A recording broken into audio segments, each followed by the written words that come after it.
Hello. Hello. Hey everybody, welcome to the Media Boat Shimmy on Podcast in for here. Wednesday, October 7th, 2020. If you don't know what the Media Boat Podcast is, we are a podcast all about movies, television, video games, and music, not necessarily in that order. With me as always is Mike. My name is Matt. I'm Mike. He's Matt. We are Media Boat Podcast, and we have a So, lot of thoughts for you today. I counted we have a lot 10. of stuff to I counted talk 10 about. thoughts to talk about.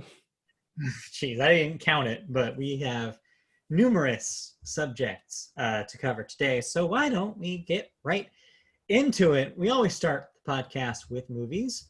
And today we actually have a new release coming to theaters, question mark? Yes, there's no box office because very low numbers. However, there is a new release. Yes. Again, I say theaters question mark because as our news will elaborate on, more and more theaters are changing their minds about staying open through the rest of the year. So if you have a local joint that's still remaining open, you may or may not be able to see this new movie. This week, The War with Grandpa. It is the only wide release. This is the movie starring Robert De Niro, where he is said grandpa in the title at war with his grandchildren over the house dominion, apparently. Something. Something. It's old man comedy hysteria ensues. So it sounds like, I guess it would probably make a decent drive-in movie experience if you've been looking to do that. It's that family movie that's good for the kids because you get a laugh, but also for the adults because Robert De Niro. I guess so. Something for everybody, really.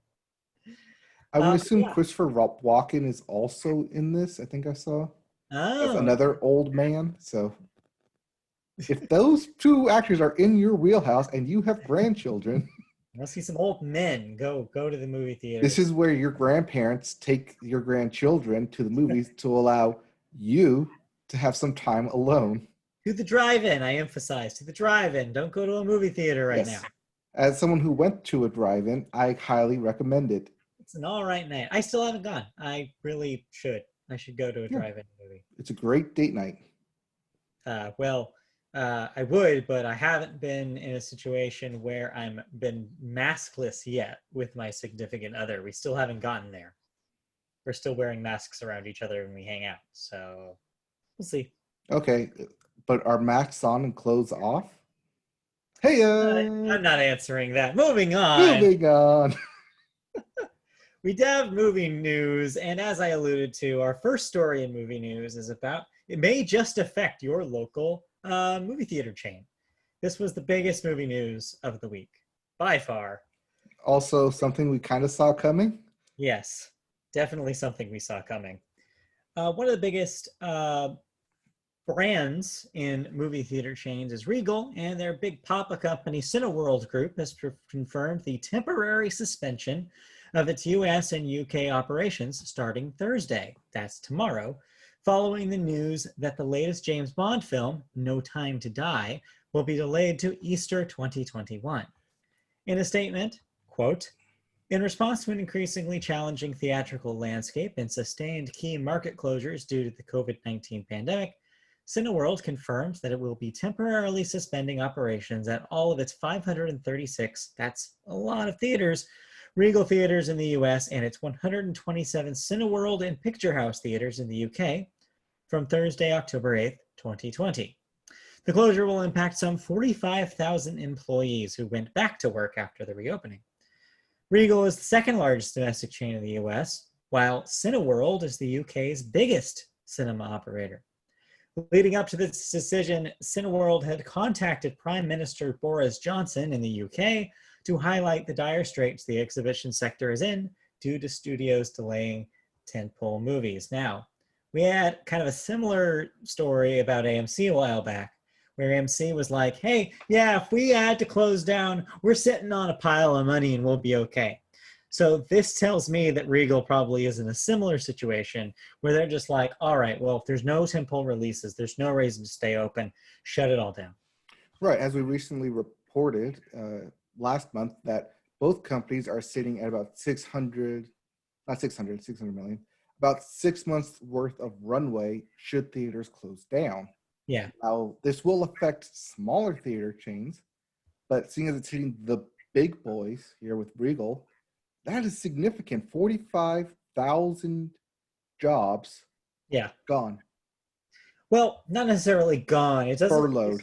This story does not necessarily say if these are layoffs or furloughs. I'm going to assume they're furloughs, but if you're a part-time, you know, cashier at the movie theater, chances are you aren't finding a whole lot of similar work right now because those places are all closed too.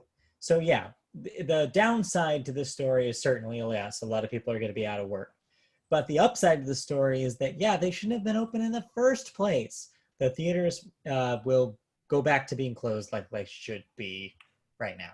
Right, and this goes hand in hand with no new releases. Tenet came, did okay numbers, but it wasn't a sufficient supply of new releases to get people back into the theaters. With James Bond going to Easter and Dune going to next year, that just left Connected, War with Grandpa in October. Yeah.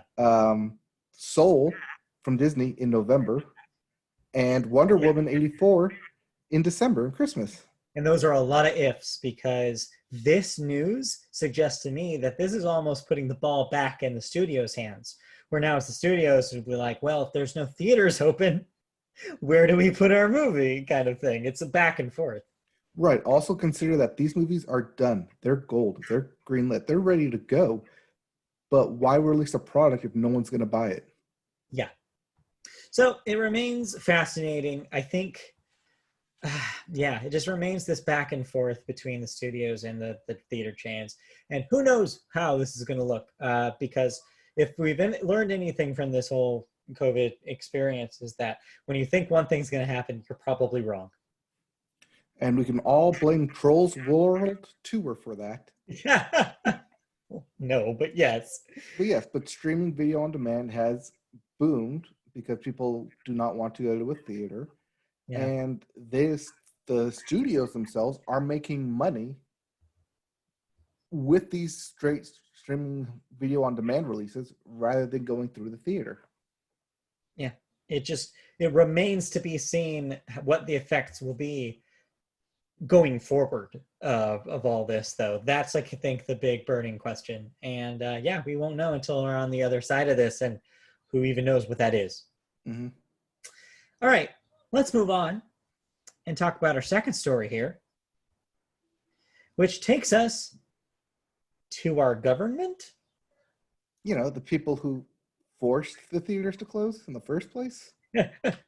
So yes, we travel to Washington, D.C., and we take a visit to the U.S. Congress as dozens of influential filmmakers on Wednesday joined the National Association of Theater Owners, the Directors Guild of America, and the Motion Picture Association in urging Congress to provide assistance to struggling theater owners impacted by the ongoing COVID-19 crisis. Together, they warned that many cinemas may not otherwise survive, with 93% of theaters losing up to 75% income loss in the second quarter of 2020 after moviegoing halted in mid-March. While more than half of the theaters are now reopened, Hollywood continues to delay the major fall releases out of concern that many moviegoers aren't yet ready to return. We kind of just addressed this. NATO, yes, that NATO, is not warning that NATO. Not that NATO. The National Association of Theater Owners. Yes, NATO. not the NATO you think of NATO. Is warning that 69%, nice, small and mid-sized movie theaters, not so nice, will be forced to file for bankruptcy or close permanently, while 66% of theater jobs will be lost. The letter itself asks that Capitol Hill lawmakers work in a bipartisan fashion to redirect unallocated funds from the CARES Act or authorize new assistance programs for those businesses that have suffered the steepest revenue drops as a result of COVID-19. Before I start talking about the quote real quick, I just want to add that's probably not going to happen until at earliest late November, because one of the big political news stories this week was our president saying that he refuses to have any COVID relief related talks until after the election has taken place. This is yet another, try to like throw a ball at the, at like, or throw a, not a ball, trying to get the sports metaphor.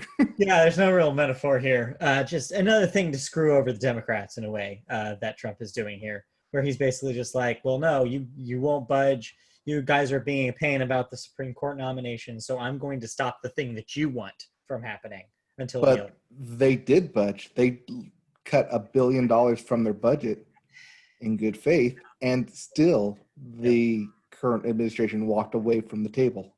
So anyways, I just want to add that because this story was probably written prior and does not include that information. Yeah, this story was written on like Thursday, and then all this news happened Tuesday with the administration? Monday? So sorry to tell you, NATO, but no, you're not going to have, this conversation is not going to happen at least until another month. Sorry. Anyway, so the quote is from the organization: cinemas are an essential industry that represent the best that American talent and creativity have to offer. Our country cannot afford to lose the social, economic, and cultural value that these theaters provide. The movie-going experience is central to American life. Theaters are great unifiers where our nation's most talented storytellers showcase their cinematic accomplishments. Those are very highfalutin words about movies. I don't know if I agree with all of them, but hey. I don't know if I agree with the first 5 words. Cinemas are an essential industry.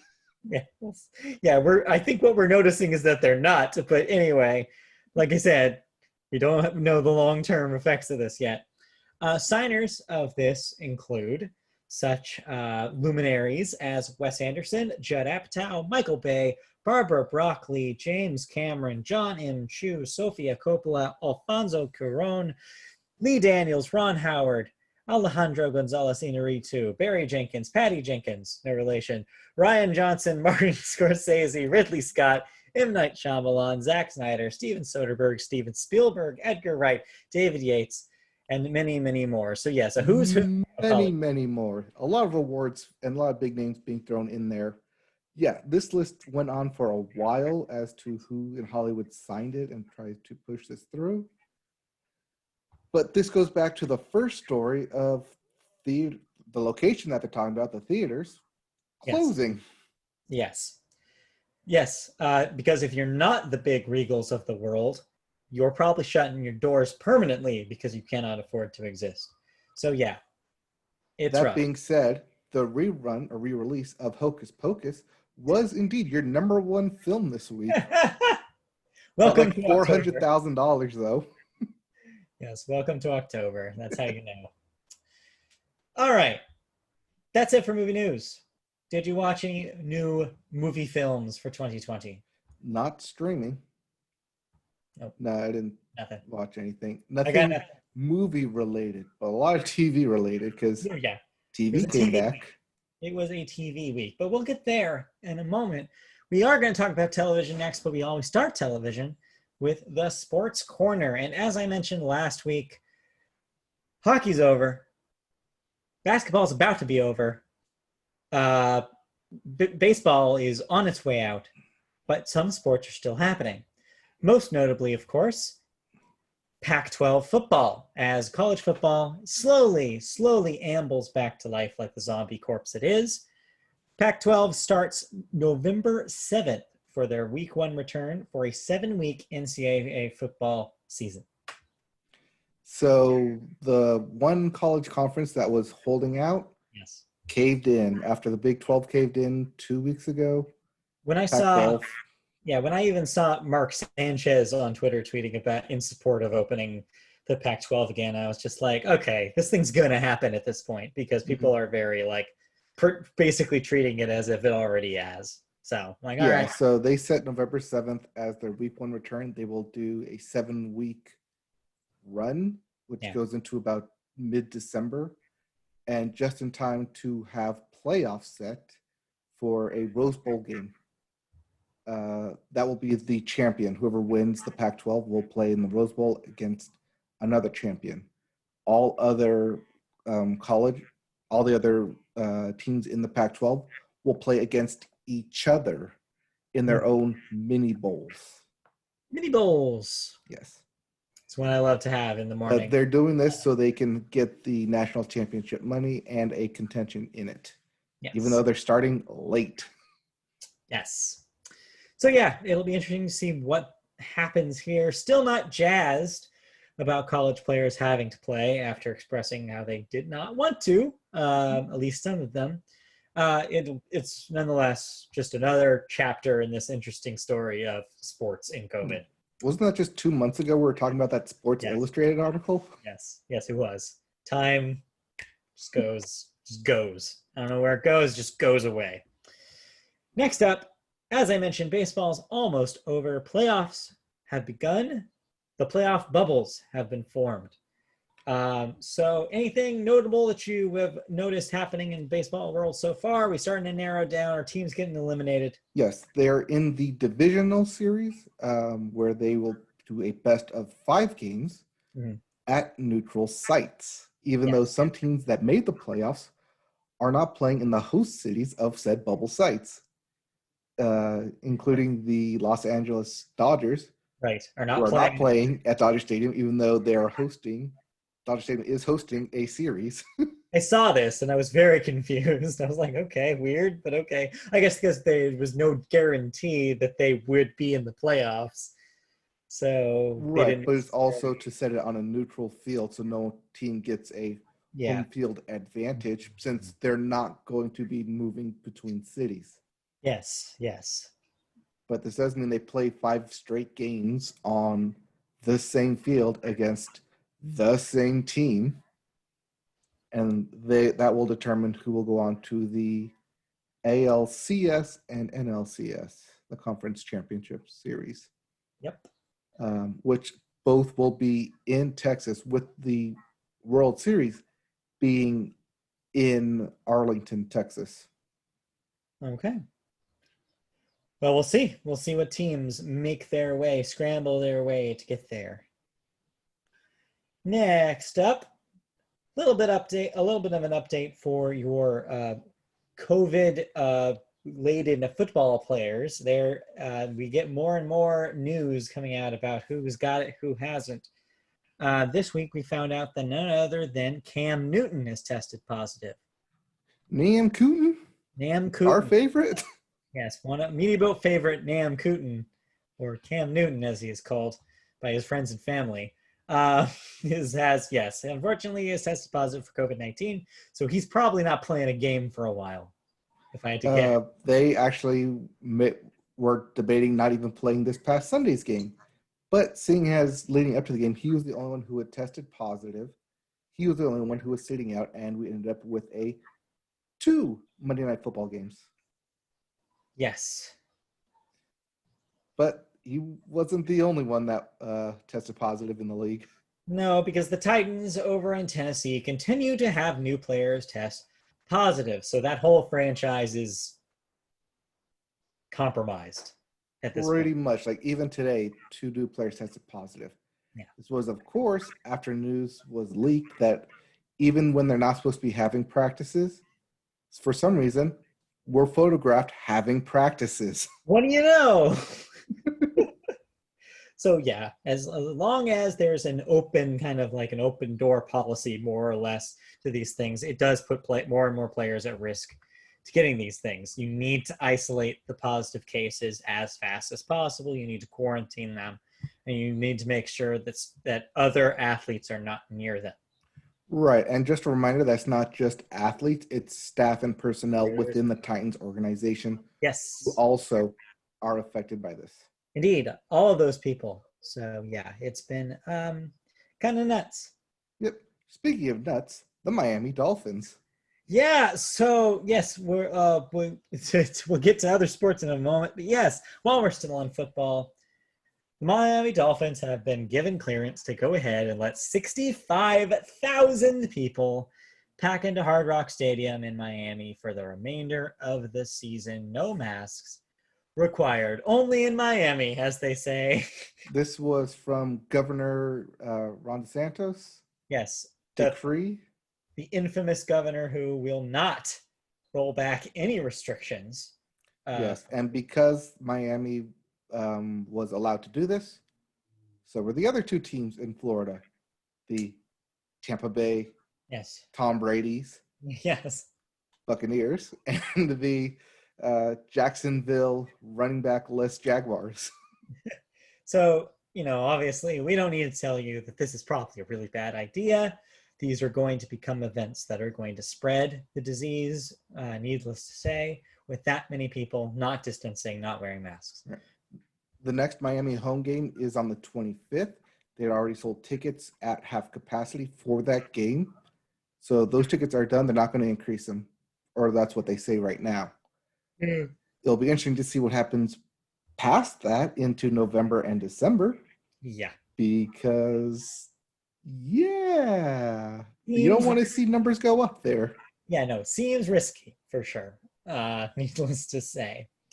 Other sports are happening, though, as well. So hockey may be over, but the hockey draft has just begun.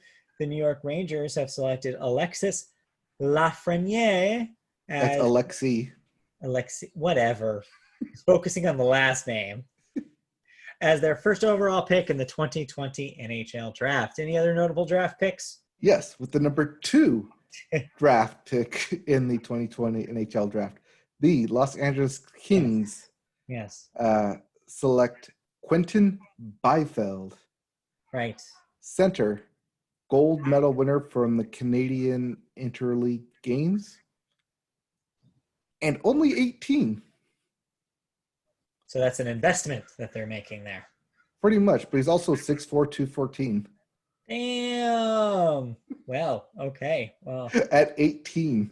Ooh, the guy's gonna be a beast. Well, he's our center. He's our future center right there. So yeah. Very I see.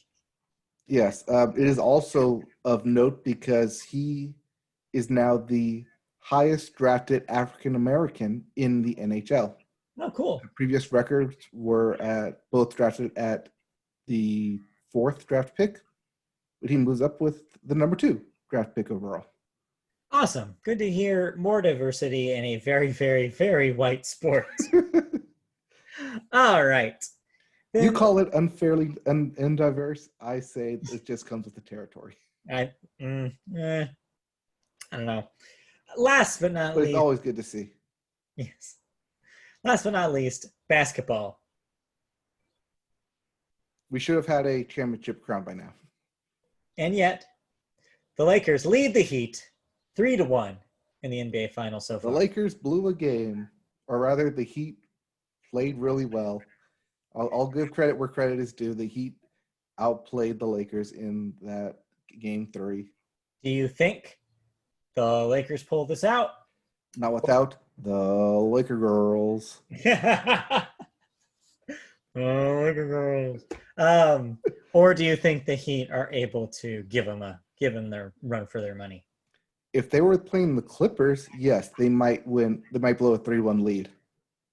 But not the Lakers. Not the Lakers. Okay, so this is LeBron. Another championship for LeBron, you're saying? It was expected coming into the end of the season and into the bubble. Yeah. And this is just proving it. Good luck to LA for hosting a championship parade. Oh, yeah, that's not going to happen. I mean, the fans will probably do an impromptu one, but this is no official one will occur. Right. We'll see, though. All right. Anything else in sports before I move on to television news? Nope. I think we're good to move on. Cool. Yeah, people still got injured. Hamstring still got pulled. It's going to happen. But we're good to move on. All right. Into actual TV news. Yes, with sports behind us, we're able to talk about television news. And first up this week is less about the television and more about the thing that plays it. some news about your set-top boxes and future plans for Apple TV. So Apple TV, I've talked about it on this podcast recently with Ted Lasso. Yes, and you're trying to get me to watch it, and I said, hey, I can't watch it. I don't have an Apple TV product. Well, guess what? What? Looks like Apple is experimenting potentially with some other ways to watch Apple TV Plus programming. As an Apple TV app, which sounds like Apple the App, member of the Black Eyed Peas, has appeared as an option for some users in the Xbox Insiders beta program. If you're not familiar with the Xbox Insiders beta program, if you are an Xbox One or One X owner, and you were either an early adopter or you've been an Xbox Xbox Live subscriber for a while, you may get an invite to this program. And basically, it's a program, I'm a member of it. And it's basically like, hey, when we roll out new stuff, you can opt into getting it before everybody else does. That's what this is. So if I went on my Xbox One right now, I would probably be able to find this out. Right. Anyway, so some of these early beta program users are finding this, which is evidence of it being rolled out to the platform for realsies later. A likely launch could be with the new, of course, Xbox Series X and S consoles on November 10th, but nothing's been confirmed by Microsoft quite yet, or Apple. Recently, though, Roku has announced it's working on adding HomeKit and AirPlay 2 support to its streaming devices, following their recent addition of the Apple TV app in fall 2019. So if you're a Roku owner, you may already have an Apple TV app and will soon get more ways to enjoy your Apple programming or streaming from your Apple devices. Apple's also working with Sony to bring the Apple TV app to PlayStation in the future as well. So there you go. More avenues to watch Apple TV Plus, to do AirPlay streaming, which is typically the argument that people have where about like iPhone and other Apple devices are like, well, yeah, I'd love to just send it to my thing, but I can't do that because it's Apple and that thing's not. And so hopefully they'll roll out more and more options for Apple users to use things on things that aren't made by them. Right. And as you mentioned with Ted Lasso, this is a major thing that prevents people from watching it because yes, people don't want to watch it on their phone. They'd rather watch it on their TV. I do want to reiterate, you can watch in a web browser, which gives you lots more options than that way. But yes, if you're somebody who needs to watch your TV on a damn TV, more options are on the way. So yes. Also, real quick of note, this announcement may come on October 13th, as that is when Apple is having its next big event. Yes. That's supposed to kind of tie into a couple of other things. They're supposed to iterate on the Apple, what is that thing called? The iHome, which is their smart speaker. Mm-hmm. And they're supposed to potentially announce some AirPod branded over-ear headphones, which are rumored to be called AirPod Studios. Right. In addition to the iteration of the iPhone. Right. Wrong. But that might not be the same. What I'm saying is maybe don't expect those to be the same event. Right. I want to say that they're going to isolate the iPhone stuff for it by itself, if I had to guess, and have all this media related stuff in one showing. As we've seen in the past. Yeah, as they've done. If history is anything to look at. Yes. But yeah, this is just good news overall for people who want to engage in Apple content. So good news. All right. Speaking of content you can engage in on the television, this past Saturday saw the return of some television content that we talked about last week, Saturday Night Live. Now, this is kind of a follow-up story in a way to our story last week about its premiere and how it was going to have a live audience. Well, it wasn't exactly a live audience, and we'll explain in a second what that means.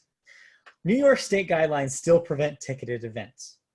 So, in order to get away with it, SNL could legally have a live audience by paying its audience as if they were employees of the show.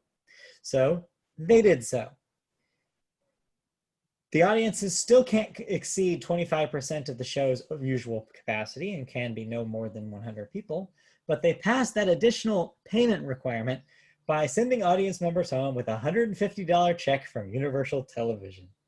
Which is hilarious to me. So if you saw some of those people, they are now $150 richer after last week's show. Now, as we're going into the next week's show, though, there are a lot of question marks about its production because not only because of the weirdness about the audience, but also about their next host. So apparently, host Bill Burr and Issa Rae. So Bill Burr will be this week, and Issa Rae with Justin Bieber will be next week. Yes, are probably fine, but country artist Morgan Wallen is no Waylon. longer this week's host. Morgan Whalen. It's got the two L's. How is that Waylon? It's Whalen. What? You Wallen. pronounced his own name wrong. All right. Anyways, so he was originally scheduled, but was pulled at the last moment because the show informed him that he would no longer be able to play because of COVID-19 protocols at SNL. The reason why they're shoving him out the door is because of TikTok videos that showed him socializing in Alabama without a mask at a crowded house party and bar. So yeah, turns out that stuff you post on social media has impact on your career. What do you know? So yes. Man, if only we could ban TikTok. Not the solution. Not the solution to this. So yeah, it looked like they kind of pulled an audible for this week. But yes, we will continue to be like case by case, I guess, on this SNL situation as we go on, because what a weird season this is going to be. Yeah, so far no one is currently scheduled, but then again, no promos have been revealed for this upcoming week. But they'll probably change within the next couple days as they pull an audible. Yes. While we're on the subject, I just want to do another update about our story last week about SNL. I have checked out the Peacock listings for all 45, now 46 seasons of SNL. Yes, it's available. And yes, surprise, for free. Ooh. With ads. So anybody, even if you're not paying for even the $5 tier, anybody who has a signed up account, just gives them their email address, can watch any episode of SNL for free. Want to make a couple of caveats though. They are, for the most part, cut down without musical performances. You will not see the musical performances on what appears to be 90% of the episodes available. I would assume that's due to music rights. Music rights. They didn't even bother. They were like, nope, not even gonna try. So you'll still see in the opening like the announcement of who they would have been, and you'll see them referenced, but you will not see the actual performance, except for, from what I could tell, a handful of first 5 season, the 70s seasons. Some of those musical guests are intact. Maybe because that was a different deal. Who knows? Or because it predates current deals or something. Anyway, but yeah, so these are going to be the chopped down versions that you probably saw previously on the CISO releases or the Netflix release back originally when Netflix had all the seasons on it. So yeah, the show's lengths range from like 28 minutes, as short as 28 minutes, to as long as 45 because of that. So you're still going to get, for the most part, the original episodes. Of course, some of the stuff has been cut because who knows why. Like what they've gone back and cut a lot of things over the years for all sorts of reasons. So you're not going to get them as they originally aired because, of course, you're not going to. But yes, all that being said, it is pretty cool to just have an encyclopedia ready at any time to be like, oh, who hosted on this specific date in history? So it's neat that it's available, and it's available for free if you can deal with 30 to 45-second ad breaks. That's not as bad. But if you do want to see those original music performances with all the original sketches, go track down a DVD box set of SNL. Even then, though, you're not guaranteed to get that stuff. Who knows? Right. So, again, our PSA that explains why DVDs are way better than streaming. yes. But while we're still on the subject of SNL, let's pivot into stuff we watched, because according to this document I'm reading right here, you bore through the season premiere on Saturday. Did you not bore through the season premiere? No. While it was airing, I was watching episodes from April 1990. Okay, you know it is October 2020. Yes, your point. No, because you know how I feel about the current lineup and the current writers, and just not my bag. So I did Yes. not tune in to the season premiere. Well, I saw that it was trending and it reminded me, oh yeah, SNL is on. The thing. That's a thing I should probably watch. So I did. I watched it on Peacock without ads, and it was a lot faster than watching it live. Yeah. And for the most part, it works. It still works. It's still SNL. Yeah. Uh, Jokes are still hit and miss. First one was pretty good. Chris Rock's monologue was meh at best. Seemed Yeah. like it didn't really have time to prepare and just kind of started rattling off stuff in a typical stand-up fashion. Yeah. And also, they really tried to stray away from the big news that was Trump has COVID over the past week. My guess on that is, yeah, I had read a similar take where they were surprised by that in a way. But my take on that is that they probably just didn't have enough time to prepare for it, because unlike the rest of the episodes in this season, the season premiere probably has the most like, okay, we really need to make this work kind of going on, kind Mm-hmm. of energy to it, especially this one because of how weird it was. Now you had probably these people meeting in person for the first time since they adjourned in March. So yeah, it was probably a different vibe. So they probably wanted really badly to do the thing where they had all of their players do their political stuff instead of just having a Trump sketch. Yes. So that's the take I saw, is that seems to be why they decided to do that. Maybe this Yeah, week. their cold open was the debate because that Yes, was the big thing that it had to happened be. politically. But yeah, I imagine that Saturday, this week, is when you'll see them do that stuff. Probably, I could see that. But Which then again, I don't see them leaning heavily on Alec Baldwin returning every week. No, I can't imagine that they do, but I could be wrong. Right. But that being said, with Jim Carrey as Joe Biden, it was fine. I enjoyed it. The chat, Dr. Chat here, really enjoyed it. Thought it was hilarious Okay.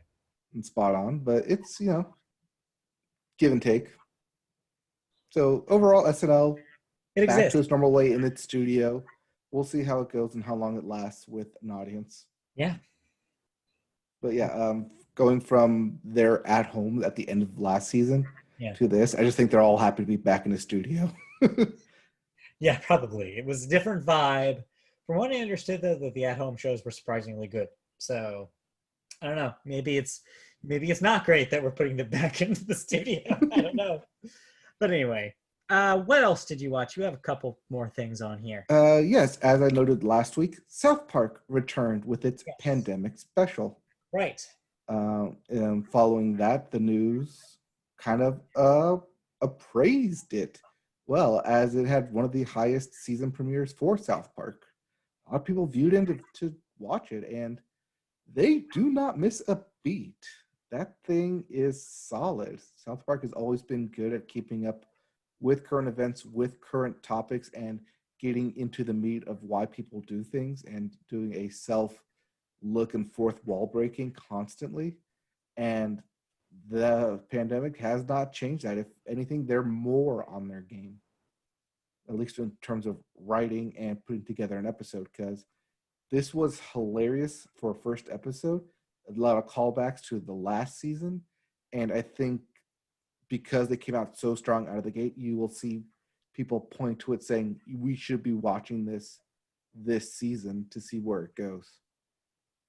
I mean, yeah. I mean, half of why they did something like this was to, like, be an event, be like feel more like a television event kind of thing, because we don't have a whole lot of those right now, because basically a lot of, if you're not an animated show, you're kind of on hiatus, and you probably will be for a little bit, unless you're an really expensive show that was able to pull together a production right now. But Right. And unless you're South Park, which could put together an episode right. in a week's time, Yeah, it's not as easy for not everybody as else. easy. We'll get to that when we talk about cancellations, as a couple of canceled shows this week kind of fell into that trap of, well, we didn't have the season at the ready, so the network cut us off, even though we were technically already renewed. Yep. We'll Yeah. get to that in cancellations. Risky time for television. And then what else? What else you got? I have the boys down here, but I'm gonna say that for next week Okay. because the season finale will be this Friday. Yeah. So next week I'll have my full thoughts on The Boys season 2. Yeah. Which, as we mentioned, already renewed for season 3 and renewed for a spin-off show for The Boys. Right. And while we're on the subject of season finales, I just want to mention, so Ted Lasso's season finale was released last week. I am not caught up quite yet, so I'll probably talk about that next week as well. All right. But for now, you also watched The Weakest Link? Goodbye. What year is this? This is low production, probably at its finest. No. Because there is no audience in this thing. Okay. You can tell there's no audience because all the lights are in the back. And so first of all, this is a reboot of The Weakest yes, Link? This is a reboot of The Weakest Link. Where is this? With Jane Lynch as the host. Yeah, where is this airing? On NBC. Okay. Because I watched it on Peacock, not live. I see. So is this being produced now? Yes, these are new episodes being produced now. Their setup is exactly the same. You start with 8 contestants, all spread out, equal distance, 6 feet apart. And then one by one, you ask them questions, and then they get eliminated and walk off. There's The Weakest Link. Yep. Bye-bye. Yeah. There's The Weakest Link. Yeah. I'm not sure if it's good because of the lack of Britishness in it and being very blunt like the original was, or that Jane Lynch sprinkles in the comedy in between in the various ways she does to describe The Weakest Link. But the questions, it's the question and answer game, but with a twist. It's the same thing that we've always seen with The Weakest Link. I think because this is something that they can produce 8 people at a time with no studio audience, that we will see this going on for quite a while. It's easy and it's cheap and it's a game show.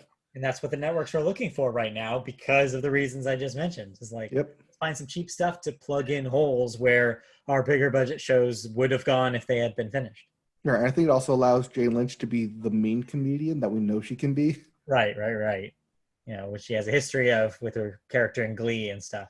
Right. The comedic insults, which are hilarious, but not like super directly at them either. Right. Yeah. Family-filled hilarity. Cool. Insults. Well, I remember watching some Weakest Link back 20 years ago. Now, yeah, roughly. Really. So yeah, it's cool that it's back. I think it's 15 years because it came after. Yeah, you're probably right. Millionaire, because Millionaire was first, and then it was in the wake of Millionaire. Yeah. Yeah. Okay. Anything else you want to talk about television before I talk about a couple brief ones? Yes, real briefly. On Disney Plus, there is a National Geographic new series about the animal kingdom. Okay, now you can go. About Disney's Animal Kingdom and the people behind them and how they work with the animals. So if you're a nature lover and are subscribed to Disney Plus, bam, new show just for you right there. Neat. Yep. Have you ever been to Animal Kingdom? Yes. Doctor has a friend from college who we stayed with who works at Animal Kingdom. I remember you mentioning this now. Yes. Yeah, it's a cool park. I've only been once, and I barely remember it because I was like 5. No, it's like 20 years ago. ago. Have been 5. I couldn't have been 5 because it wasn't open yet. It had to be the second time I went to Disney World. So, but that itself was probably 15 years ago. 15 years ago was 2005. Yeah, just about. So yeah, you were 15 then. Yeah, probably. So yeah, aside from like the 2 years when I went 2 years ago, the previous time I went was back in 2000. Wow. It's been a long time for me. But anyway, the Animal Kingdom is a park and not a television show. So, But it's part of National Geographic, so yes. it counts. But I watched a couple of television shows. So I went on a little bit of a Netflix adventure last night with friend of the show, Christy. We're looking for something new to watch. We watched two pilots. So one of which she had already watched and wanted to see what my take on it was. The other, we both went on fresh. So you just mentioned Disney Plus. Well, here's a show that tonally would fit right at home in the Disney Plus lineup, which is Julie and the Phantoms. So this has actually been on Netflix for about a month and a half now, but it's still relatively new. And basically the premise of this, it's a kids show where a teenager, a high schooler in the music program, her mom has died. She kind of shared her music affinity with her mother. And so now she's kind of tentative about music. She doesn't really want to play it anymore. And she's at risk of being kicked out of the music club at school if she doesn't actually play her instrument. So cue her finding a CD in the loft of her home that was once owned by her mother that, when played, summons the ghosts of a 1990s boy band. You following me so far? Or did that just take a huge dive off of the diving board? The ghost of a 1990s boy band, meaning the boy band died. The boy band died, get this, after they performed and ate some bad Los Angeles street hot dogs. Not kidding. And yes, so they passed away in 1995. 25 years later, reemerge in 2020 as ghosts. And now, do they have 1995 clothes? Yes. Or are they dressed? Yes. They do? They are dressed as if they would be in 1995. Correct. Because they had just finished a show. So then it becomes a story about she can see these ghosts, the ghost boys, nobody else can. She befriends the ghosts. You learn more and more about the ghost rules as it goes on, like whether they can interact with things in real life, how they can play music, can their music be heard by real people? Well, spoiler alert, it can.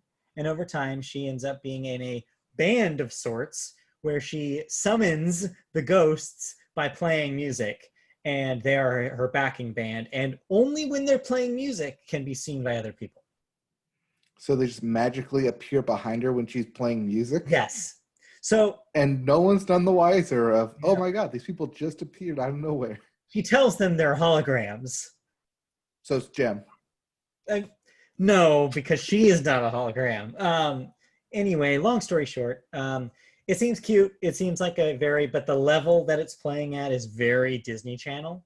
So think about the tone of stuff like, your Zack and Cody Sweet Life, your Wizards of Waverly Place, your Disney Channel original movies per se.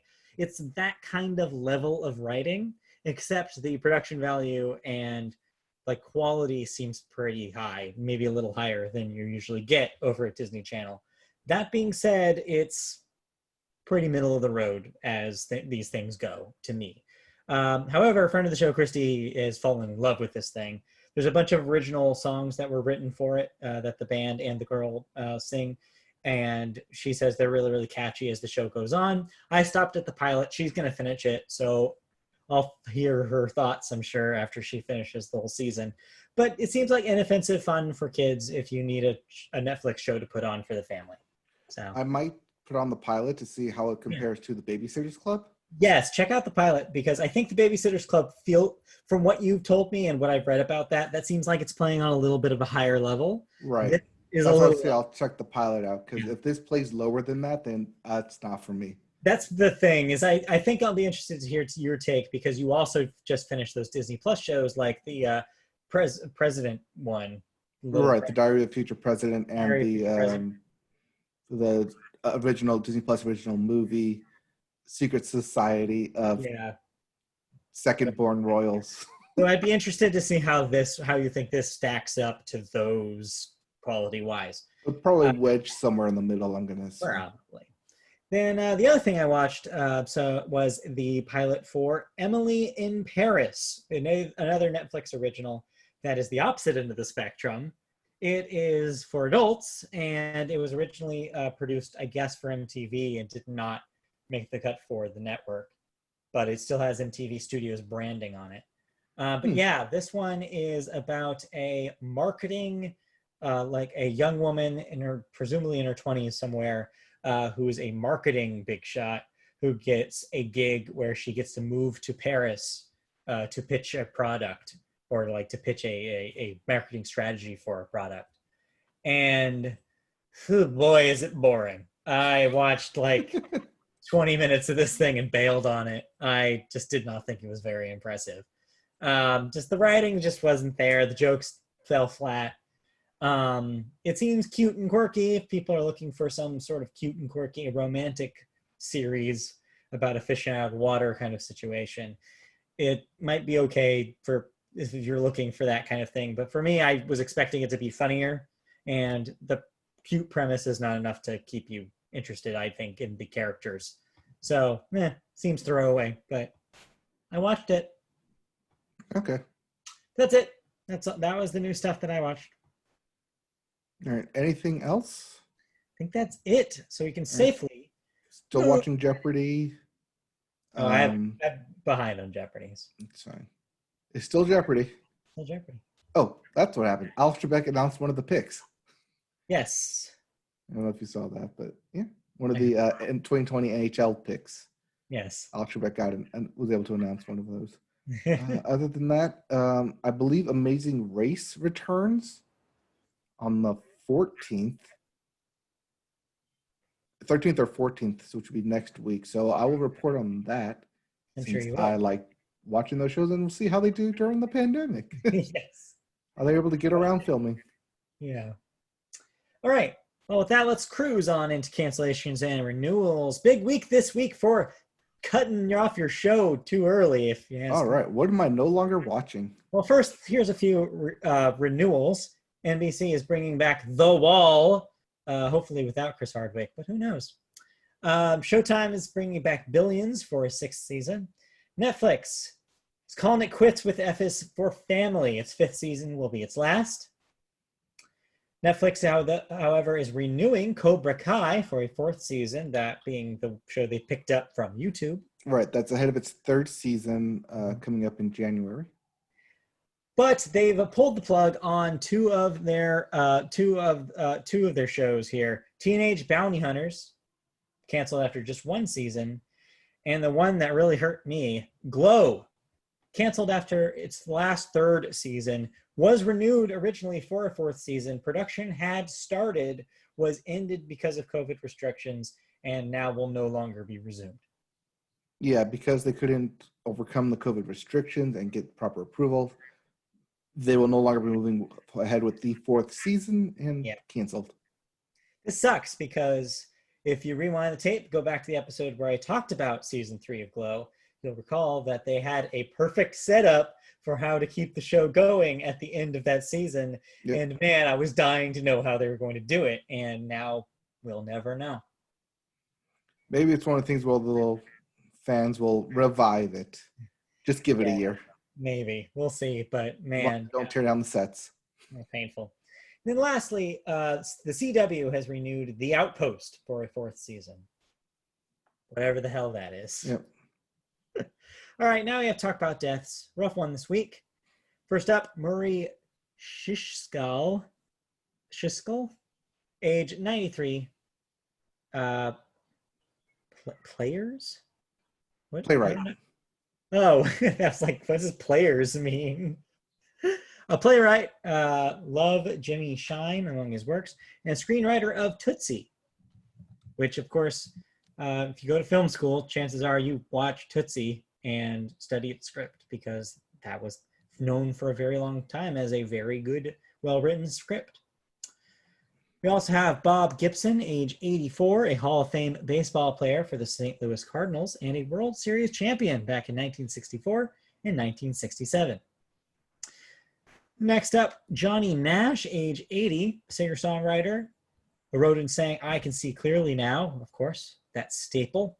Hold Me Tight and Tears on My Pillow. So definitely will be remembered. Yes, I Can See Clearly Now has been covered and done by various music groups, but he was the original. Yep. And then lastly, the one that hit yesterday, Eddie Van Halen, legendary guitarist, age 65, Hall of Fame musician with Van Halen and Grammy winner back in 1992. But yes, extremely influential guitarist to the point where he even has a patent for his guitar. Fun fact. Yes, that Eddie Van Halen Yes. also got a lot of, oh, I thought he already died posts. He was diagnosed with cancer a few years back. I remember around 2016, there were some complications that arose, but he recovered from those. Well, didn't this time, ultimately succumbed to the cancer. So yes, very sad. Mm-hmm. Will be remembered though, for sure. Very fortunate to have seen him in concert a couple of years ago. There you go. I think it was at the Irvine Meadows before they closed that down. Sounds about right. One of its last concerts there. Yeah. All right. Let's talk about music. So I'll flip this over to you. All right. And we always start music with the Billboard. And we start the Billboard with the Hot 100. What? It's so hot. You got to get yourself a franchise. Oh, I do. Travis Scott did with McDonald's. The Travis Scott meal. Do you see there's a J Balvin meal now? Yes, I thought that was going to be in the story. No, it wasn't that slow. It was a slow week, but it wasn't that slow. Okay. But yeah, so yeah, there'll be a J Balvin McDonald's There's a J Balvin meal. It's a McFlurry. And a McFlurry. Yes. And fries, because of course McDonald's fries. I'm just like, oh, my stomach. Just like, I don't want to eat a Big Mac and then I eat a McFlurry. It's like, ugh. Anyways. Franchise. Yeah.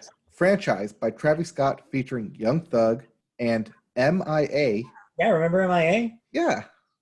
Out there flying paper planes. Yeah. That is your number one song of the week. Which means everything else just moved down one slot. Exactly. Number 2 is Dynamite by BTS. Number 3 is WAP, A Woman is President by Cardi B featuring Megan Thee Stallion. No, that's not what. Never mind.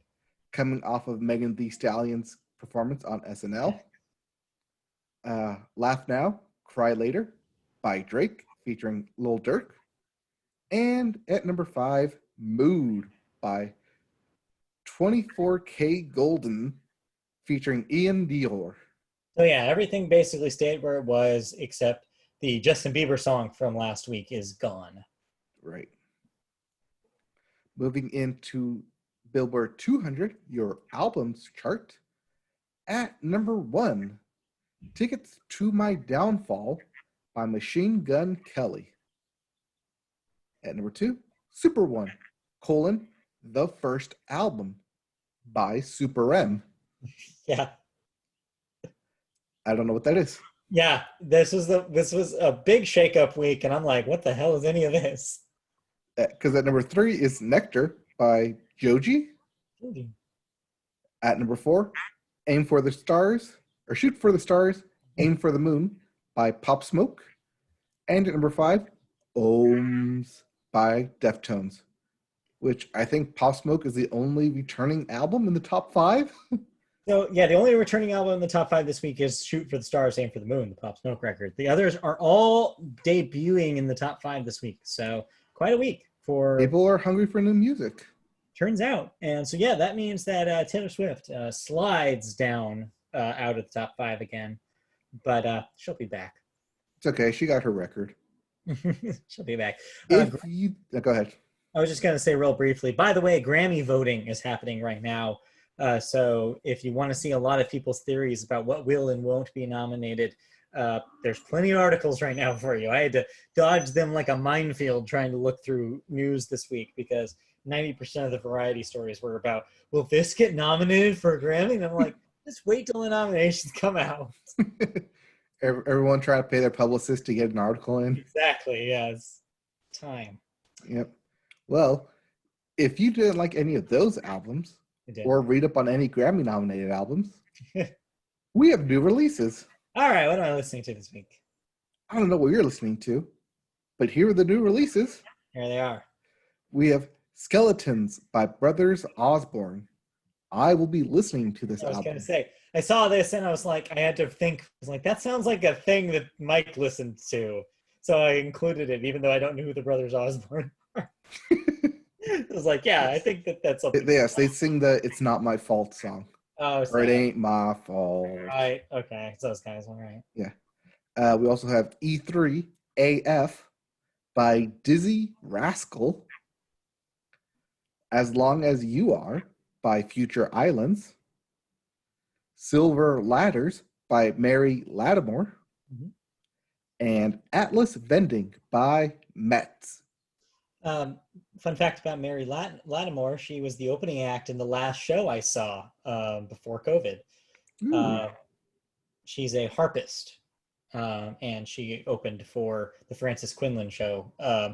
Friend of the show, Christy, and I saw literally March 15th, I think.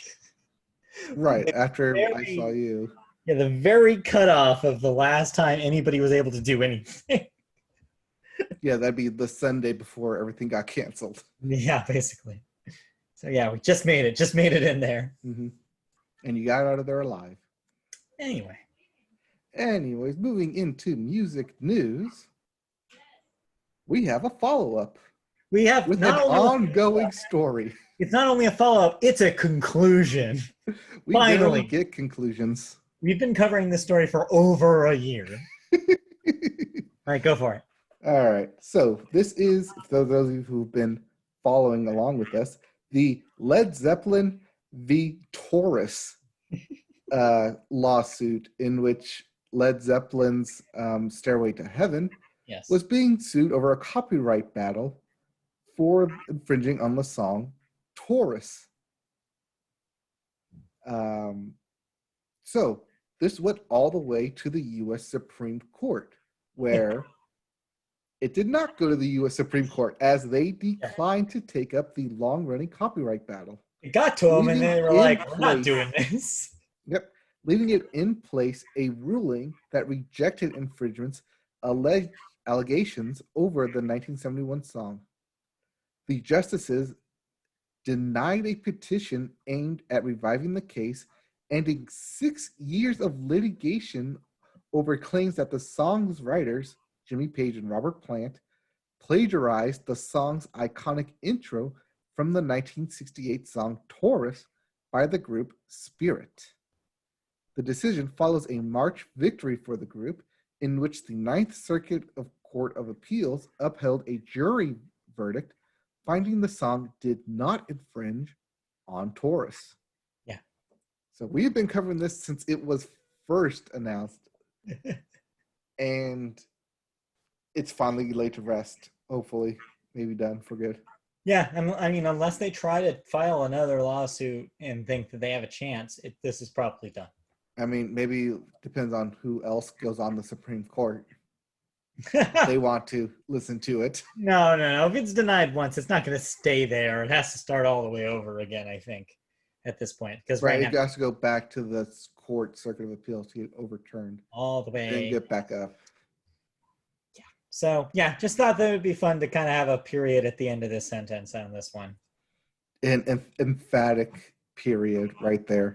Yes. Supreme Court deems this not worthy to continue. Yeah. Continue collecting your royalties, Led Zeppelin. Yeah. And in other music news, our second story, Spotify has announced the debut of its weekly music charts, which includes an album chart, a new move for the streaming giant.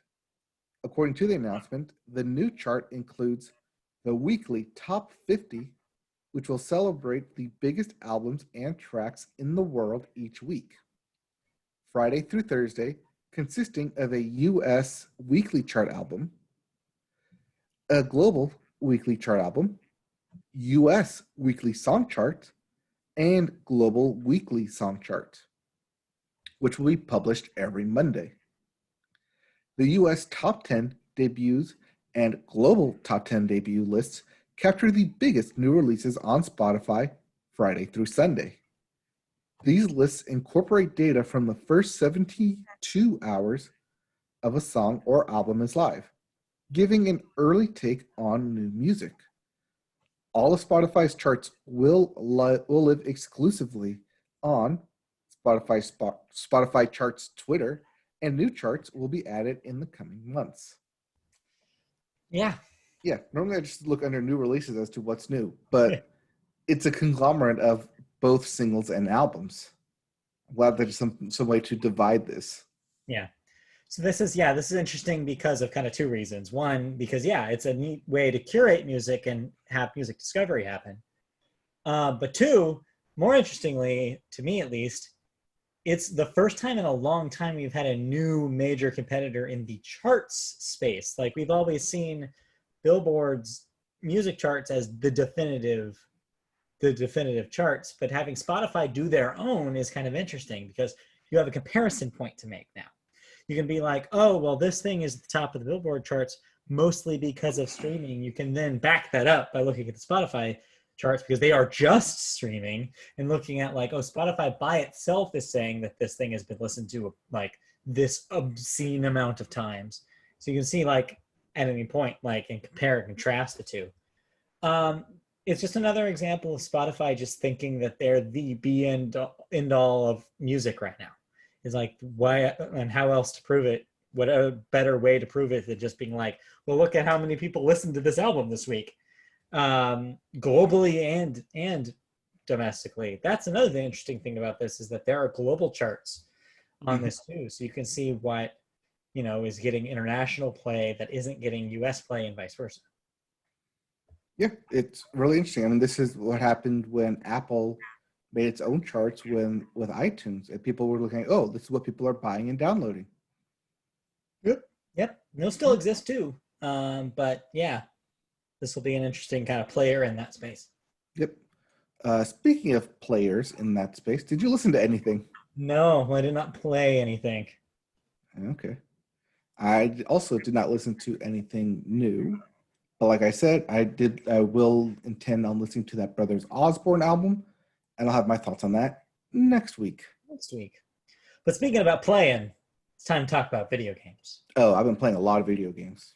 Same. Well, we're like the same video game, but same. Before we get to that, well, we'll get there. But first, we have new releases. Okay. All right. We have I Am Dead coming to the Switch and PC. The Survivalist on the PlayStation, Xbox, Switch, and PC. Big Ten, Power Trip. Ben PlayStation, Xbox, Switch, and PC. Ben 10, not Big 10. Yeah. Big Hero 6. No. Ben Hero 1-0. No. All right. Yeah. Ben 10, Power Trip. We also have Ride 4 for the PlayStation, Xbox, and PC. G.I. Joe, Operation Blackout for the PlayStation, Xbox, Switch, and PC. Remothered, Broken Porcelain for the PlayStation, Xbox, Switch, and PC. I have no idea what that is, but that name is so weird. Sounds like a horror game. Yeah, what does it mean to be remothered? I have a mother once more, your second child. Yeah, I don't understand. We also have Torchlight 3 for the PlayStation, Xbox, Switch, and PC. And lastly, your sports game, and probably top of the charts very, very soon, FIFA 21 for the PlayStation, Xbox, Switch, and PC. Is your football on? Yep. All of the footballs on. Moving into video game news. Yes. We have a remaster of Criterion's hit Need for Speed, Hot Pursuit, which is on its way, coming soon, where you'll be able to play Need for Speed Hot Pursuit Remastered on the PC, PlayStation 4, and Xbox One on November 6th, and on Nintendo Switch on November 13th. The original Cops vs. Racers driving game came out in 2010. Yeah. So the most obvious thing that you'll notice is the visual upgrade that takes advantage of current day hardware. And the game will support cross-platform multiplayer, meaning you can play with your friends no matter what system they're on. Need for Speed Hot Pursuit Remastered comes with all of the DLC released for the original game, as well as an updated photo mode and brand new achievements. And Autolog, the social network within the first game that kept you up to date with your friends' accomplishments, is back, giving you another chance to compete for bragging rights on the streets of the game's fictional Ryan Seacrest's county. We can say all that Kim Kardashian money has made him afford an entire county. That's pretty crazy for Ryan Seacrest. But yeah, I missed this the first time it was out. I remember around the time that it came out on 360 and PS3. I remember people saying it was a really good game. I mean, it was the first Need for Speed game that Criterion worked on after they had been purchased by EA after the Burnout games. So I had heard it was really good. I heard the multiplayer, which is like a cops versus street racers mode, was really rad. And so if they were going to remaster any of these games, this would be the one to do. So I'm glad they did it. Right. I caught on to Need for Speed, I think, because of this game. Yeah. But didn't play it. Instead, played the one after it, Undercover. Oh, yeah. And that's what got me into playing Need for Speed, because people were so hot on Hot Pursuit that I figured, oh, I'll just wait for the next one then. But yeah, this seems neat. This would be a no-brainer for something like Game Pass or EA Play's Surface. Right. So I'm hoping that it comes onto that so I can give it a quick try, because this is not something I'd want to spend $60 on necessarily, but it is something I would love to try and see what they've done and gussied up. Right, and be able to play it on the PC. Yeah, potentially, yeah. Speaking of things being gussied up and DLC'd, Well, yeah. a new challenger arrives. Yes, and it confused and bewildered the internet. As Super Smash Bros. Ultimate director Masahiro Sakurai revealed that Minecraft's Steve Yes, will Minecraft be joining Steve. the game as the next DLC fighter. Steve from Minecraft. Yes. Minecraft Steve. Smash Bros. Ultimate DLC fighter was revealed in a short presentation back on October 1st. Mm-hmm. And it's not just Steve joining the action, though, because it appears Alex, Zombie, and Enderman will all be swapping in from the Minecraft universe. Finally, Sakurai reminded everyone that he alone doesn't pick these characters, and often Nintendo that approaches him with an idea. Earlier this year, when Fighter Pass 2 was announced, Sakurai mentioned that all 6 fighters for the pass had already been chosen by Nintendo. So this is not just spur of the moment, oh, we're just going to add Steve. No, this is something that's been in the process, in the works for a while now. Yeah, there was a rumor, in fact, about a year and a half ago that it suggested this was going to happen. It was actually right before they had revealed that Banjo and Kazooie were going to be DLC characters.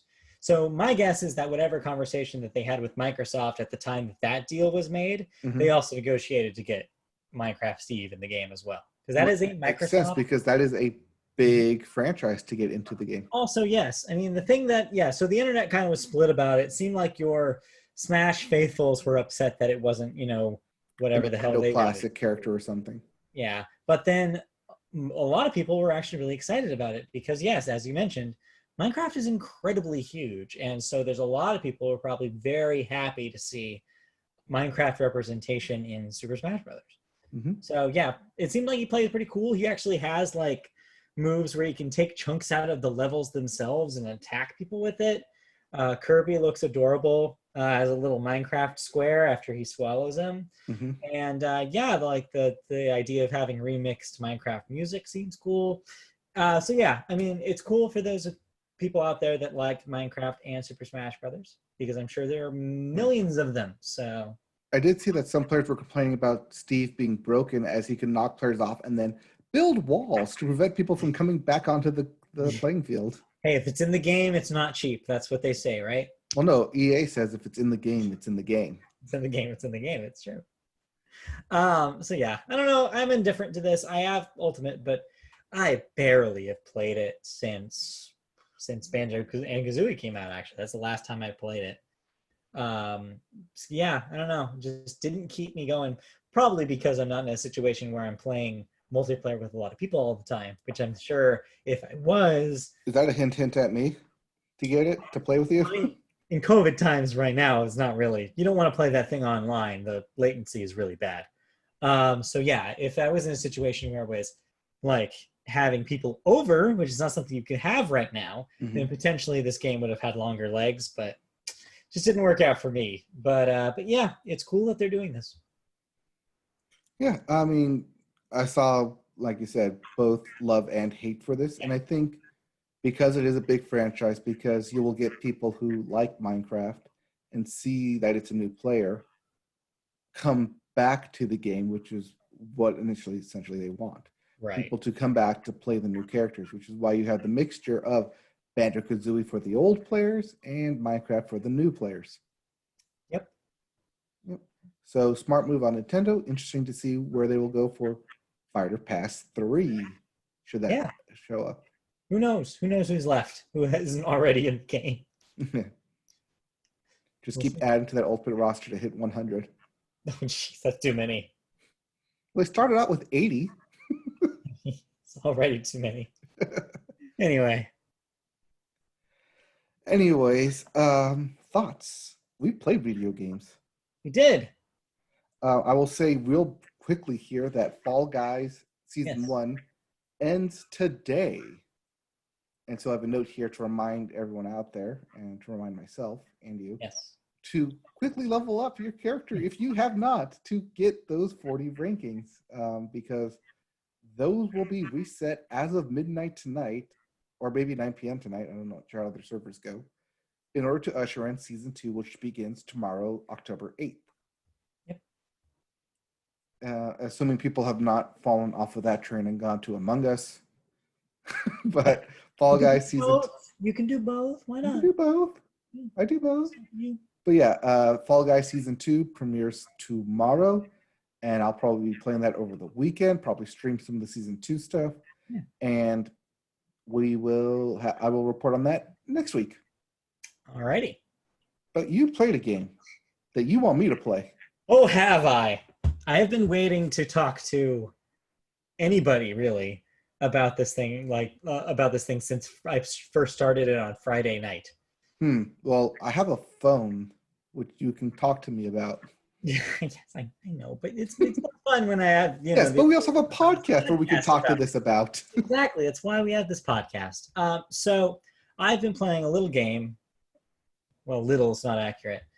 Called Genshin Impact. It's blowing up on the internet right now, and here's the basics of what you need to know. 1, it's free to play. That's the most important thing about this game. And I say that because when I actually start explaining what this thing is, you're going to be like, wait, this is free to play? 2, it's from a Chinese studio that's previous work has only involved phone games, essentially, specifically phone gacha games. And obviously, this is a gacha game, just like those games. Except it's on PlayStation 4, phones, and PC. Okay, I think I've seen the ads for the phone version of this. Seen the ads for the phone version of this. Which is why it sounds familiar. 3, it looks like Breath of the Wild. Those are the 3 core things you need to know about this game going in. What it actually is, though, even though it looks like Breath of the Wild and has a lot of Breath of the Wild kind of Zelda accoutrement to it, it has a similar graphic style where everything's kind of cel-shaded in watercolor. It's an open world game, so you are going around the world exploring, getting items, cooking, mining, crafting items, etc. Opening towers to, activate new areas of the open world. You have a stamina meter, just like in Breath of the Wild, so you're climbing things, you're running, you're like, it's similar in beat-by-beat gameplay in that way to something like Breath of the Wild. But then on top of that, there's a billion other layers. This is an action RPG at its heart.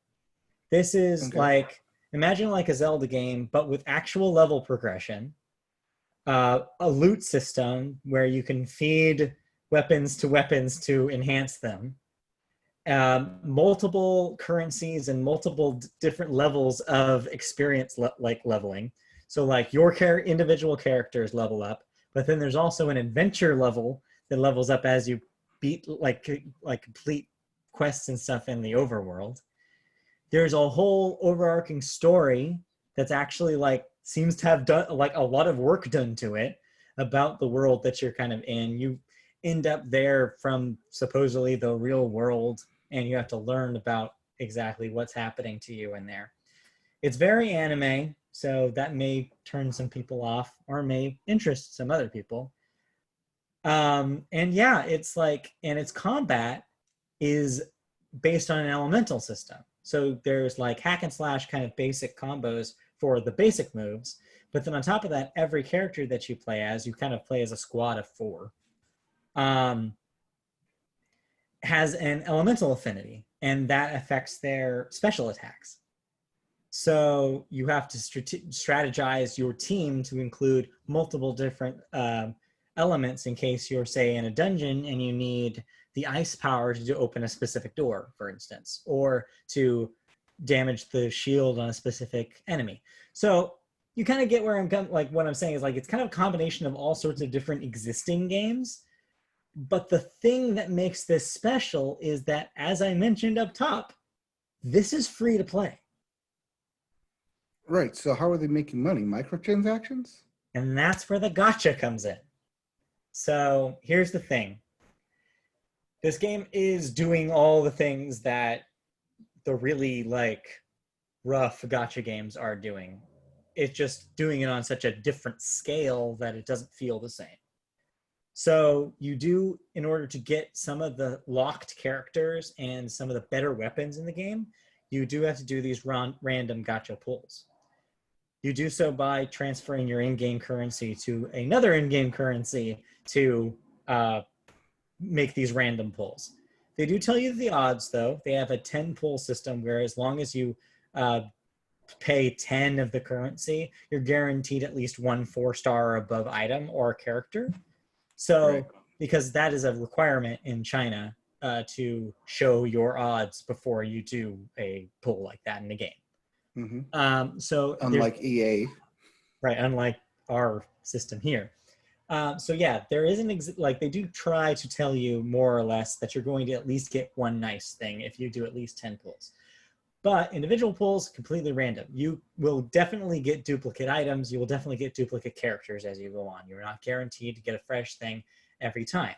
But just like a lot of these gacha games, you are able to transfer duplicate things into a other currency or some other material that you can use to craft other items. So they're not completely useless to you, even if you get the same character over and over again. You can also, of course, pay real money to get these currencies, which is what they ultimately want you to do, and which is how this is a sustainable game.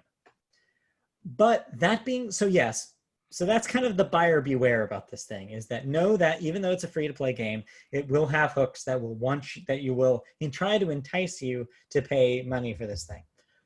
But on the flip side of that, there's so much content, it's never blocking you out of stuff to do before you pay. It's not like you're going to hit a giant paywall. There's a lot of stuff here to do, and you can just kind of play the game without ever paying actual money to it. I haven't spent a cent on it. I'm hoping that I don't have to, because I'm hoping that enough of the grinding on the regular, like beat by beat gameplay, will get me enough stuff that I won't have to do that. But yeah, it's just it's a charming world. It's cool. Like the design of it is neat. Siri apparently wants to talk about it too. It's just it's combat is like pretty like boilerplate like action RPG combat, but the elemental stuff works together in tandem enough so that it leads to interesting situations. For example, if an enemy is standing in water, it then gains the like wet, like it becomes wet, and then wet enemies are more susceptible to, say, electric attacks and stuff like that. So there's a layer of strategy there that's not in even like in Zelda Breath of the Wild. There's like more to it, to the combat than that. And there's plans going forward to expand on the open world as well. So it's just going to get bigger and bigger. More quests are going to be available as it goes on. Just like phone gotcha games, there'll be specific events every week to make it more likely to get specific characters or weapons, which will be good if you're looking for a very specific character. There's already tier lists on websites all over the place telling you which characters are the good ones and which characters are the bad ones. Each character also has its own like weapon affinity too. Like certain characters are bow and arrow characters, certain characters use swords, certain characters use spears. So like there's that kind of level to it as well. This game, there's so much to it. There's like so much going on in this thing. But it's an open world game. Like, and all of these things are kind of like the window dressing on top of what's already a really good open world game to start with. And it's free. So yeah, it's like if you're willing to like ignore a lot of the gotcha stuff, there's still, even after that, a lot to do here for paying $0. From what I understand, the last thing I'll say about it is, from what I understand, the PC version is the best one to play right now. The PlayStation version apparently hitches even on pros, especially when a lot of enemies appear. And the phone version, you cannot use Bluetooth controllers with yet at this point. You can only use the touchscreen controls, which aren't, as you imagine, that great. But the PC and the phone version have crossplay. PlayStation does not yet, so you will not get any progress from if you go from PC to PlayStation or vice versa. But I'm playing on the PC version right now. It's really, it just continues surprising me with how much depth is in this thing. And it's really hard to explain unless you actually play it. But I do recommend, since it is something that is free, to give it a download and try it out. Yeah, I have been seeing a lot of this on the ads for mobile games. Yeah. I'm like, this seems way too in depth and something that will crunch my battery if I play it on my phone. I don't recommend you play it on your phone. So knowing that it's available on the PS4 is nice. I don't like that it's not crossplay, so I can't play with you. Yeah, that sucks because, yes, I didn't mention it is co-op. So it's technically a single player game. Is designed clearly to be a single player experience, but you can have friends join, up to 3 other friends join you in a session. For overworld stuff, your friends will not gather any sort of benefits, only the host will. But in dungeons, they will actually gather like items that they find and stuff like that and experience. So there is that. So yeah, there's an incentive to play some of the co-op stuff. But that doesn't even unlock until you hit adventure level 16. So you'll be like 10 hours in before you can even play co-op with other people. That's right. The kind of game this is. It's a slow burn. There's a lot to get through. Okay. But yeah. I may check this out on the PS4. Yeah. While I wait for Melody of Memory to come out in November. I think you should check it out because I feel like it's something that's maybe hard to explain really well because of how much is going on, just the sheer level of different mechanics that are in this game. This is like systems upon systems upon systems of the game. Like there's so many systems going on in this thing. Right, so, but I'm used to playing with all those kind of systems, yeah, though. That's why I'm thinking that you actually like this, because it's a good combination of the open world stuff that I know you love to 100% and the phone games that I know you love to hate. Yes. Or hate to love, I guess, is probably more accurate. It's a good combination of those two worlds, I think. So I really want to get your take on it. Also, I think that even though everything that I just said sounds complicated, the game does a surprisingly good job of tutorializing everything. Okay. Like, it'll do a good job of like, even something as small as you'll hit an enemy with a certain attack, a little tooltip will show up that after you press a button, it'll tell you, hey, just letting you know that this is the effect that this element has when it hits this other element, just in case you didn't know. And like, I hit that every single time because I'm like, yes, I do want to, please tutorialize more things for me. Tell me how these systems work because there's so many of them. And I think so far it's doing an excellent job, probably better job than it has to, explaining all this really arcane stuff. So it's It's really doing, good at getting you involved. yeah, no, that's Sure, the you thing. keep up on everything. It's crazy. It's like I'm, of course, coming off of getting like really into Destiny recently, and this thing is doing such a better job than Destiny is at a lot of the stuff that Destiny fails at.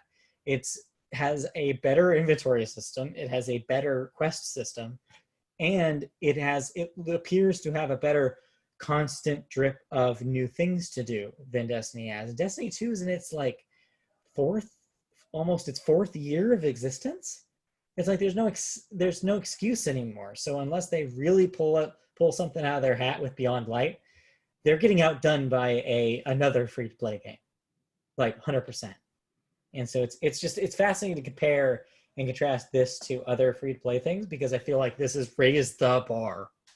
Like this is probably going to be on my top 5 of the year. That's how much I'm Okay, enjoying you this. are really talking up this game, so I guess I have to play it You really, just really to have to play see this. if all this hype you're throwing at it is exactly what you say it is. I need you to play Because this. because like I said, I like last week I hyped up Hades for you to play, and Yes. instead you went for this free to play game. I still really want to play Hades. I don't know if I'm going to get to that because of how much of this I'm playing. Right.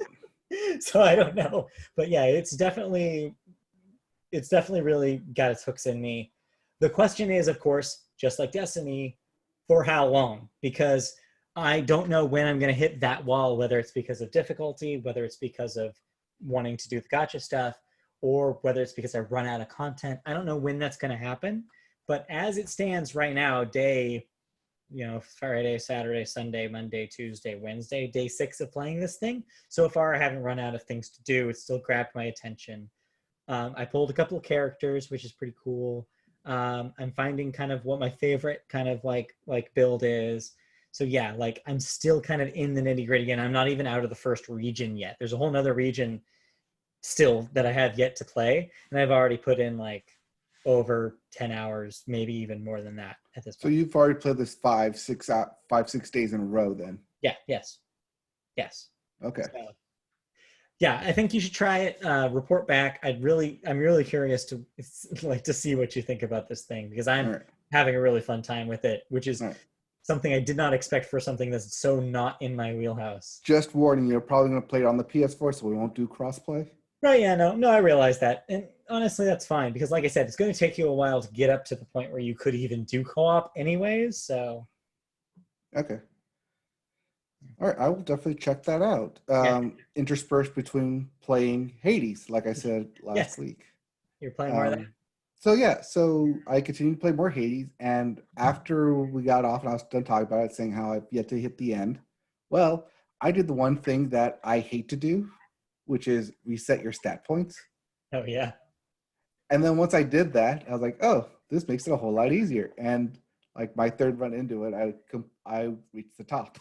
I escaped hell. hey, what do you know? Hey, only Now for just 9 more times. yes, only for just to kick me back in. But it did unlock a lot of new stuff that one made me realize that hey, I can do this.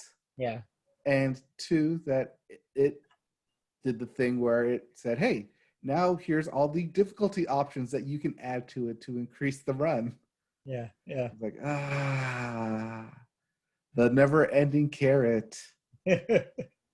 But also, there's a bunch of stuff that I haven't unlocked yet hmm and need to get to. So that just adds to it. And I'm having a lot of fun with it. And I will continue to play Hades. And I think you should too. No, I really want to. I'll get to it. I promise. It's just yeah, like this Genshin Impact is taking over my life right now, Right. so it's kind of hard to have time for anything else. Right. Well, that's why I love it on the Switch because I can play it while the championship sports games are happening. Exactly. Yeah, be a good companion. While Dodger Baseball is on and slow, I can play Hades. Yeah. Yep. Yeah, video games are good right now, man. Like there's just bangers out there. Like until I started playing this thing, I was wondering, is like, am I just like, why have things just bouncing right off of me? Like every big game that I played in this in 2020 just has not really hit for me. Mm-hmm. And this is the first one where I'm like, no, this is something. This has got something. And so I'm like, I guess I'm kind of excited that video games are good again. Yeah, that's a good thing. Take It's that, good to find Last of good Us games. Part 2. Yep. All right. Anything else? No, that's been it for video games. And good Sudoku, of course, because that's the forever game probably on my phone. Right. And I've been playing Disney Arena weekly or daily, constantly. Daily. Yep. But with that, I think that does it for us here at the Medieval Podcast. I think so. Exactly on the dot, hour and a half show. Boom. Look at us go. All right. Thank you for joining us for this week's episode. We can catch you next week with another one. We are in video form on YouTube. Just go to youtube.com and search Media Boat Podcast. Find our page.